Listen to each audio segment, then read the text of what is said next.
Hello students, आज हम यहाँ पे बात करेंगे विद्युत चुम्बकीय विकिरण सिद्धांत की या मैक्सवेल के विकिरण सिद्धांत की। ठीक है, तो मैक्सवेल ने क्या कहा कि जब भी किसी आवेशित कणों को त्वरित किया जाता है तो विद्युत या चुम्बकीय क्षेत्र में तो एक दूसरे के एकांतर होते हैं या लंबवत होते हैं। देखिए, मैं समझाता हूँ आपको। मैं यहाँ पे विद्युत चुम्बकीय विकिरणों का स्ट्रक्चर बना रहा हूँ। ठीक है, तो यहां पर ये क्षेत्र है जिसके लंबवत है, इसको हम मान लेते हैं विद्युत क्षेत्र। ठीक है, और इसको हम मान लेते हैं चुंबकीय क्षेत्र। तो ये चुंबकीय क्षेत्र में तरंगे अपने अक्ष के ऊपर नीचे लंबवत गतिशील होती है। ठीक है, और अगर हम इसकी बात करें तो ये इसके इस तरह से गतिशील होगी बेटा। ठीक है, ये एक ही, मैं ये बता रहा हूं कि एक ही लाइन के दाएं बाएं और एक ही लाइन के ऊपर नीचे, एक तो इधर दाएं बाएं, लेफ्ट राइट, एक up and down, up and down, up and down. तो इसी तरह से मैंने यहाँ पे विद्युत और चुंबकीय क्षेत्र बताए हैं। ये देखिए, जिसको मैं ये ग्रीन डार्क कर रहा हूं, ये दाएं और बाएं हैं, और जो ये काली है ये ऊपर और नीचे है। ठीक है, तो हम इसको यहाँ पर विद्युत क्षेत्र और चुंबकीय क्षेत्र के नाम से जानेंगे। और ये इनके चुंबकीय क्षेत्र के घटक हैं, और ये विद्युत क्षेत्र का घटक है और ये चुंबकीय क्षेत्र का घटक है, जो एक दूसरे के लंबवत है। ठीक है, अब आप इसको थोड़ा सा समझने का प्रयास करें। ठीक है, तो इस सिद्धांत के अनुसार क्या होता है, सुनना ध्यान से।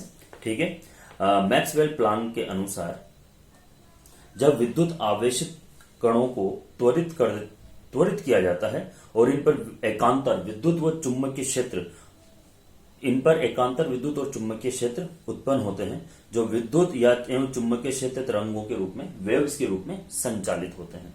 ठीक है, ओके। अब इनकी क्या क्या पॉइंट है, क्या क्या उदाहरण है, वो देखिए। कहने का मतलब क्या है कि जब भी आवेशित कण त्वरित करता है तो उस पर जो विद्युत और चुंबकीय क्षेत्र लगता है वो एक दूसरे के लंबवत लगता है, परपेंडिकुलर लगता है। ठीक है, तो वो एक दूसरे के लंबवत होते हैं। ये पहला पॉइंट है मैक्सवेल प्लांक का। ठीक है, चुंबकीय तरंगे जो हैं ये बिना किसी भी माध्यम में समान वेग से गतिशील होती हैं। मैं कुछ पॉइंट्स हैं जो यहाँ पे आपको समझा देता हूँ। ठीक है बेटा, चलो जी बात करते हैं आपसे। दोलायमान या घूमता हुआ आवेशित कणों द्वारा उत्पन्न विद्युत क्षेत्र एवं चुंबकीय क्षेत्र दोनों एक दूसरे के लंबवत होते हैं, और ये दोनों तरंग की संचरण की दिशा भी लंबवत होती है। देखो, एक ऊपर नीचे है और एक लेफ्ट और राइट है, दाएं और बाएं है। ठीक है बेटा, अच्छा। यहाँ पे मैंने कहा था भी कि इनका वेग सभी माध्यम में समान होता है। ठीक है बेटा, जबकि ध्वनि और जल तरंगों का जो वेग है वो माध्यम में जाते ही परिवर्तित हो जाता है, इनका परिवर्तित नहीं होता है। और भिन्न भिन्न प्रकार की विद्युत चुंबकीय जो तरंगे हैं उनकी आवृत्ति जो है वो भिन्न भिन्न होती है। ठीक है, तो आपको ये समझना है कि विद्युत और चुंबकीय क्षेत्र किसी भी आवेशित कण पर लगते हैं तो एक दूसरे के परपेंडिकुलर होते हैं। अब हम यहाँ पे कुछ परिभाषाओं की बात करेंगे। ठीक है, तो पहली डेफिनेशन है हमारे पास, वो है बेटा आवृत्ति। ठीक है, ये आवृत्ति क्या होती है? ठीक है, फ्रीक्वेंसी, ये आवृत्ति का मतलब है कि आप 1 मिनट में अपनी पलकें कितनी बार झपकाते हो, या एक विशेष क्षेत्र में 1 मिनट में या निश्चित समय में कितने बूंदे गिर रही हैं। ठीक है, तो किसी विशेष बिंदु से गुजरने वाली, ठीक है, तरंगों की संख्या को हम बोलते हैं आवृत्ति। और इसका जो मात्रक होता है वो होता है हर्ट्ज। इसका मात्रक होता है हर्ट्ज, और इसको HZ से डिनोट करते हैं। हम इसको यहाँ पे H और Z द्वारा प्रदर्शित करते हैं। ठीक है बेटा, चलो जी। दूसरा है मेरे पास तरंग दैर्घ्य। सेकंड मेरे पास डेफिनेशन है तरंग दैर्घ्य। अब ये तरंग दैर्घ्य होता क्या है, इसको हम लैम्बडा द्वारा डिनोट करते हैं। ध्यान देना बेटा, ये है लैम्बडा, इसको हम लैम्बडा द्वारा डिनोट करते हैं। ठीक है, अब ये क्या होता है, देखिए, ये जब तरंग किसी भी क्षेत्र के ऊपर नीचे लंबवत गतिशील होती है, समझना, तो जो ऊपर वाले हैं इसे बोलते हैं बेटा अपन शंग। ठीक है, और ये नीचे वाले हैं इसे अपन बोलते हैं गर्त। ठीक है, तो दो शंगों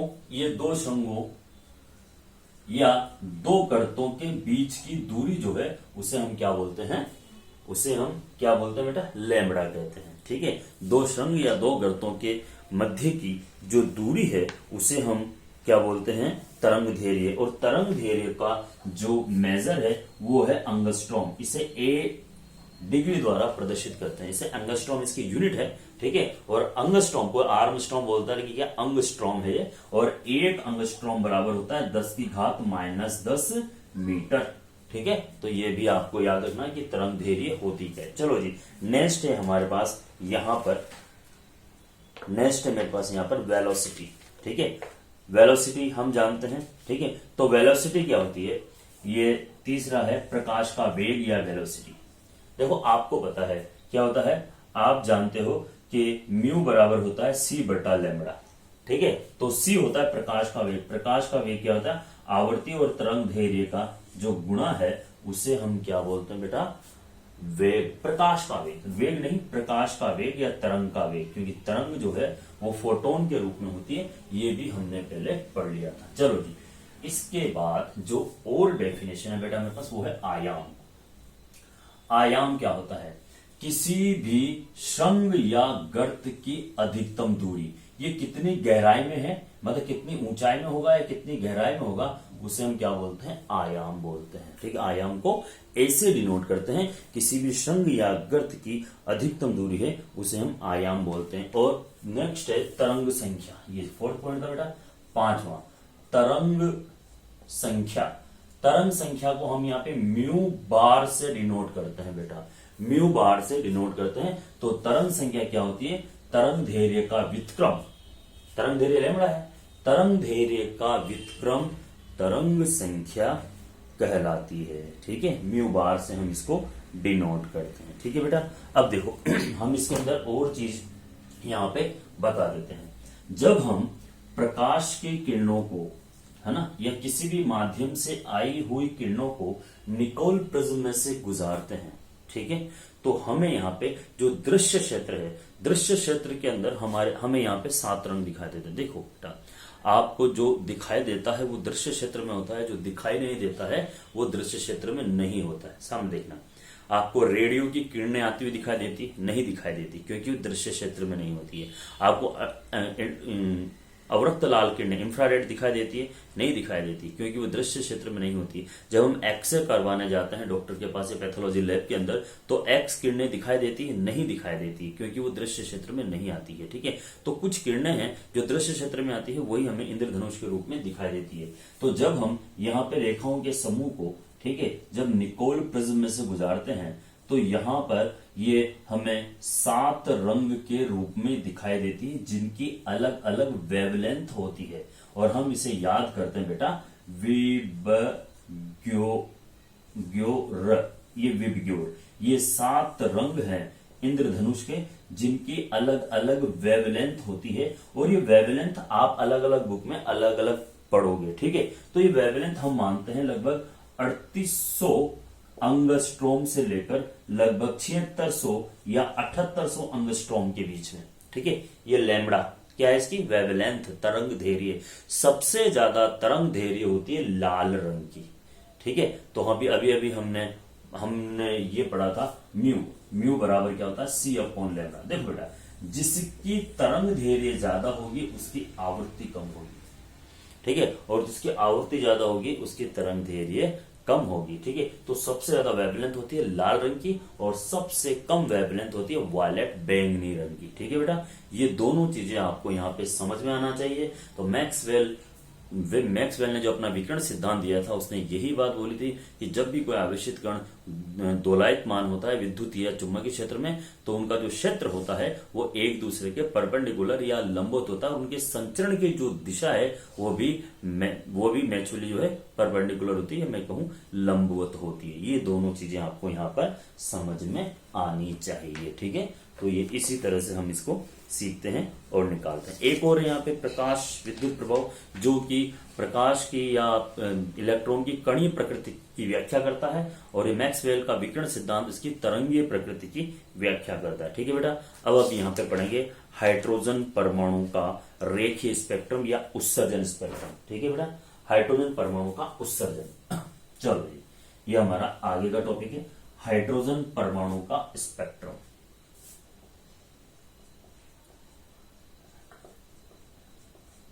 हाइड्रोजन परमाणु स्पेक्ट्रम,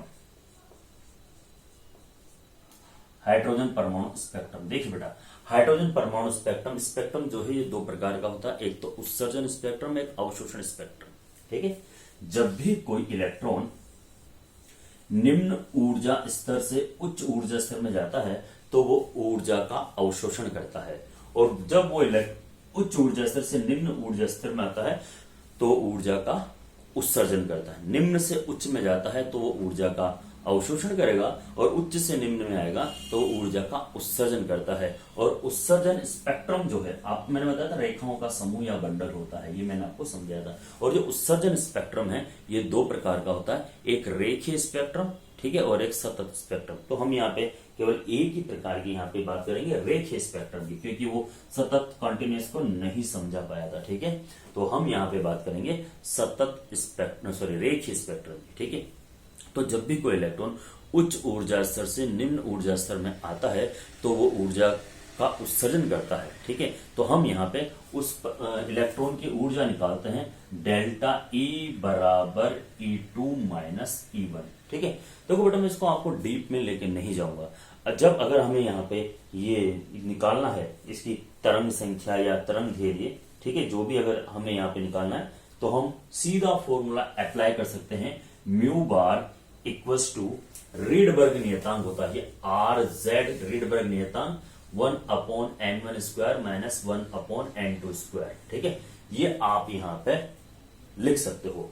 n1 क्या है बेटा, n1 बराबर निम्न ऊर्जा स्तर, और n2 बराबर क्या है बेटा, उच्च ऊर्जा स्तर। ठीक है, तो उच्च से वो हमेशा निम्न में आएगा, तो निम्न ऊर्जा स्तर और यहाँ पे उच्च ऊर्जा स्तर। ठीक है, अब आर क्या है, रीडबर्ग नियतांक, आर जेड को हम बोलते हैं बेटा रीडबर्ग नियतांक। ठीक है, और इसका जो मान होता है, रीडबर्ग नियतांक का मान होता है बेटा, वो कितना होता है, रीडबर्ग कांस्टेंट की वैल्यू है हमारे पास 109.77, 109.77 ये रीडबर्ग कांस्टेंट का वैल्यू है हमारे पास है। तो सिर्फ आपको ये फॉर्मूला याद करना है और कुछ भी नहीं करना है। ठीक है, अब देखते हैं। देखो बेटा, जब भी इलेक्ट्रॉन उच्च ऊर्जा स्तर से निम्न ऊर्जा स्तर में संक्रमण करता है या कूदता है तो बहुत सी रेखाओं का समूह प्राप्त होता है या बहुत सी रेखाएं प्राप्त होती है। उन स्पेक्ट्रमी रेखाओं को उस साइंटिस्ट के रेस्पेक्ट में अलग अलग नाम दिया गया है, उसके बारे में हम यहाँ पे बात करेंगे। ठीक है, तो जो पहली रेखा प्राप्त होती है हमें वो है लाइमन श्रेणी, लाइमन श्रेणी या लाइमन रेखा। ठीक है, लाइमन श्रेणी या लाइमन रेखा। ठीक है, अब इसके लिए क्या होता है, जब कोई इलेक्ट्रॉन उच्च ऊर्जा स्तर से निम्न ऊर्जा स्तर में संक्रमण करता है तो प्राप्त श्रेणी को या प्राप्त स्पेक्ट्रम को लाइमन स्पेक्ट्रम या श्रेणी बोलते हैं। तो इसके लिए देखिए n1 का मान होता है 1 और n2 का मान होता है 2 3 4 5 डैश डैश डैश। ये देखिए, ये कोई सा भी इलेक्ट्रॉन पहला ऊर्जा स्तर, दूसरा ऊर्जा स्तर, तीसरा ऊर्जा स्तर, चौथा ऊर्जा स्तर और ये पांचवा ऊर्जा स्तर। ठीक है, तो ये कैसे आ सकता है, किस तरह से आ सकता है, ये समझ लीजिए।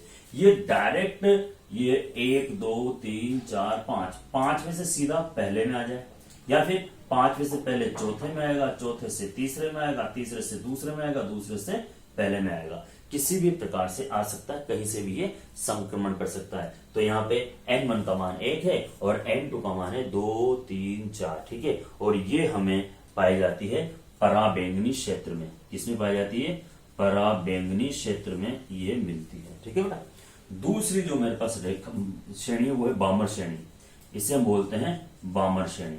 अब बामर श्रेणी के लिए क्या होता है बेटा, n1 का मान होता है 2 और n2 का मान होता है 3 4 5 6 डैश।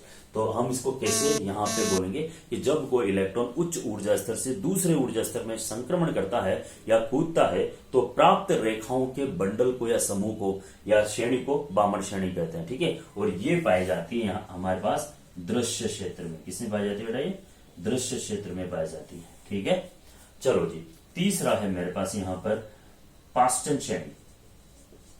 पाश्चन श्रेणी, और पाश्चन श्रेणी पाई जाती है अवरक्त लाल क्षेत्र में। किसे पाई जाती है बेटा, अवरक्त लाल, शॉर्ट में हम IR लिखते हैं, इंफ्रारेड।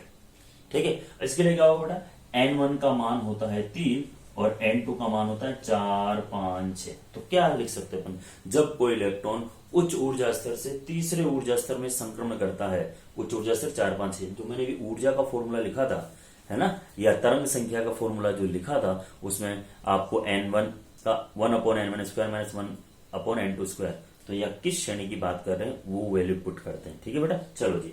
तो जब कोई इलेक्ट्रॉन उच्च ऊर्जा स्तर से तीसरे ऊर्जा स्तर में कूदता है तो प्राप्त श्रेणी को पाश्चन श्रेणी बोलते हैं। ठीक है बेटा, चलो जी। अब हम यहाँ पे बात करते हैं 4th नंबर की श्रेणी को। ठीक है, 4th नंबर की जो श्रेणी है वो है ब्रैकेट श्रेणी। ये है ब्रैकेट श्रेणी। अब ये ब्रैकेट श्रेणी क्या होती है, ये भी इंफ्रारेड अवरक्त लाल क्षेत्र में ही पाई जाती है, और इसके लिए बेटा N1 का मान होता है 4 और N2 का मान होता है 5 और 6 डैश से डैश। समझ गया, जब कोई इलेक्ट्रॉन उच्च ऊर्जा स्तर से चौथे ऊर्जा स्तर में संक्रमण करता है तो प्राप्त श्रेणी को ब्रैकेट श्रेणी कहते हैं। और 5वीं श्रेणी है मेरे पास, वो है फुंड श्रेणी। कौन सी श्रेणी बेटा, फुंड श्रेणी। और फुंड श्रेणी के अंदर ये भी अपने को इंफ्रारेड अवरक्त लाल क्षेत्र में पाई जाती है, और इसके लिए N1 का मान होता है 5 और N2 का मान होता है 6, 7 डैश डैश, अनंत मान लेते हैं। ठीक है, तो जब कोई इलेक्ट्रॉन उच्च ऊर्जा स्तर से 5वें ऊर्जा स्तर में संक्रमण करता है तो प्राप्त श्रेणी को हम फुंड श्रेणी का नाम देते हैं। इट इज क्लियर, ये और ये आपके सामने भी है। ठीक है बेटा, इसके बारे में हम यहाँ पे बात कर रहे थे। तो ये पूरा है आपका हाइड्रोजन परमाणु का स्पेक्ट्रम, जिसके बारे में मैंने आपको बात की। ठीक है, समझाया। और अब हम इसके बाद देखो न्यूमेरिकल्स भी है बहुत सारे, लेकिन न्यूमेरिकल्स की क्लास हम बाद में लगाएंगे। ठीक है, हमने यहाँ पे श्रोडिंगर का तरंग समीकरण पढ़ लिया था। अब हम यहाँ पे थोड़ा सा, अगर आप चाहो तो सोमरफेल्ड का परमाणु मॉडल भी आपके पास है। ठीक है, तो सोमरफेल्ड के परमाणु मॉडल की बात करने के बाद फिर हम बात करेंगे क्वांटम संख्याओं की, और फिर बात करेंगे हम यहाँ पर इस इलेक्ट्रॉन भरने के नियमों की। वो दोनों चीजें आपको समझनी। ठीक है, तो इतने सारे परमाणु मॉडल पढ़ने के बाद हम यहाँ पे बात करते हैं सोमरफेल्ड का परमाणु मॉडल। ठीक है, देखो सोमरफेल्ड ने जो परमाणु प्रतिरूप दिया, उसने क्या कहा, उसने कहा कि जो कक्षक है ये गोलाकार ना होकर वृत्ताकार होते हैं। ठीक है, जबकि मतलब वृत्ताकार ना होकर अंडाकार होते हैं। मैंने दोनों शब्द एक ही बोल दिए। और बोर के अनुसार जो है ये कक्षक जो है गोलाकार होते हैं। दोनों में क्या अंतर है ये समझिए। अगर हम यहाँ पे इस तरह से बात करेंगे, है ना, अगर हम यहाँ पे इस तरह से बात करते हैं तो आप देखिए, ये इसका नाभिक मान लेता हूं मैं, है ना, और यहाँ पर ये इसका नाभिक मान लेता हूं। तो यहाँ पर जो त्रिज्य घटक है वो तो सारे समान है, और लेकिन डेल्टा का मान जो है या कोण का मान है वो भिन्न भिन्न होता जाएगा। यहाँ अलग होगा, यहाँ अलग होगा, यहाँ अलग होगा। अब यहाँ देखो, अगर मैं वृत्ताकार की जगह अंडाकार मानता हूं तो ये त्रिज्या अलग है, ये त्रिज्या अलग है, और साथ में थीटा या कोण का मान भी अलग होगा। तो सोमरफेल्ड के अनुसार कक्षक गोलाकार ना होके अंडाकार होते हैं, अतः इसके त्रिज्य घटक और कोणीय घटक दोनों के मान भिन्न भिन्न या अलग अलग होते हैं। ठीक है, ये दोनों के मॉडल में अंतर है। सोमरफेल्ड की कहीं बात आती है तो आप इस तरह से समझाओ।